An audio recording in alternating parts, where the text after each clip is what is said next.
my god, I feel like a terrible person. I keep forgetting to do this segment. Now we're like a couple weeks into June and I feel like a complete fool. Whatever. We'll get over it. We'll live. We'll be okay. We're gonna be okay. Your mother and I are not getting divorced. Don't even worry about it. No, it has nothing to do with you. Or a little bit to do with you. All right, listen, it's June. But obviously May is over, and I want to go over with you guys what were my favorite releases from this past month before I get too far ahead into what were my favorite releases from this month, or the favorite albums that I reviewed this month. So, in my opinion, what were the best albums that I reviewed back in May, just in case they slipped by you a little bit? Let's start off with the new Deafheaven album, Sunbather.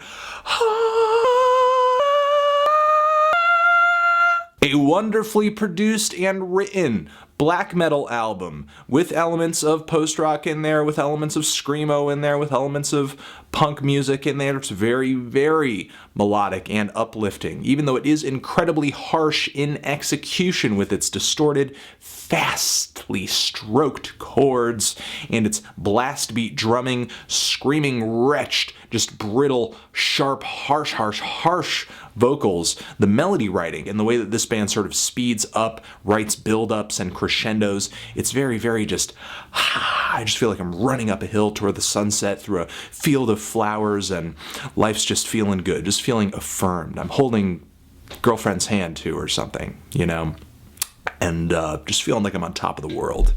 So yeah, this album is a noisy, aggressive, on the top of the world feeling. Next, the new This Routine is Hell album. These guys are a Netherlands hardcore punk band. Their new album was produced with Kurt Ballou of Converge, and he brought a very, very heavy sound to this record. The band plays sort of mid-paced hardcore punk and throws out a lot of lyrics that have to do with just, going against the societal grain, if you will, not accepting what's been handed to you, and a load of other sort of just frustrated imagery. But still, the riff writing is very mosh friendly. The songs are great. They're catchy. I just love the ferocity that this band brings to the table with this pretty short album. It's really enjoyable front to back. Next, the new Daft Punk album, Random Access Memories. This is one of the LPs that I think over the past month people have been really curious as to why I like it, or rather why they should like it. And, I'm just going to say straight up here, because maybe this did not come across clearly enough in my review, maybe because I was so excited about the album. Yes, I know this album was hot. However, this album is still very, very, very much a niche thing.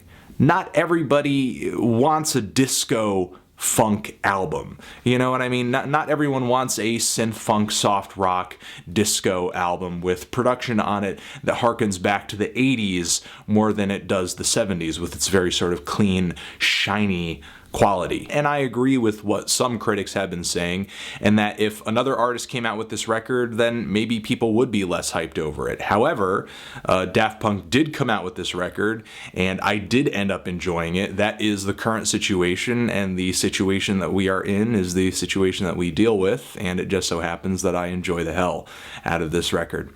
Next, the new Dillinger Escape Plan record. If you're looking for a metalcore album that will do backflips around any other metalcore album that is sure to be released this year with its really, really intense and angular riffage, then do listen to this album. One of Us is the killer. I just love how fast the band plays on some of these guitar parts that they've written out. And I really think the Mr. Bungle, Mike Patton influences that have always been with this band have really come out in a big way on this album. And the new Altar of Plagues album, Teethed Glory and Injury, a really interesting metal album that is truly a mixed bag of not only black metal, but industrial music too, a little bit of ambient music, really a slew of different musical styles brought together under this very dark, tortured umbrella. Really, this is going to be one of my favorite albums of this year, I think,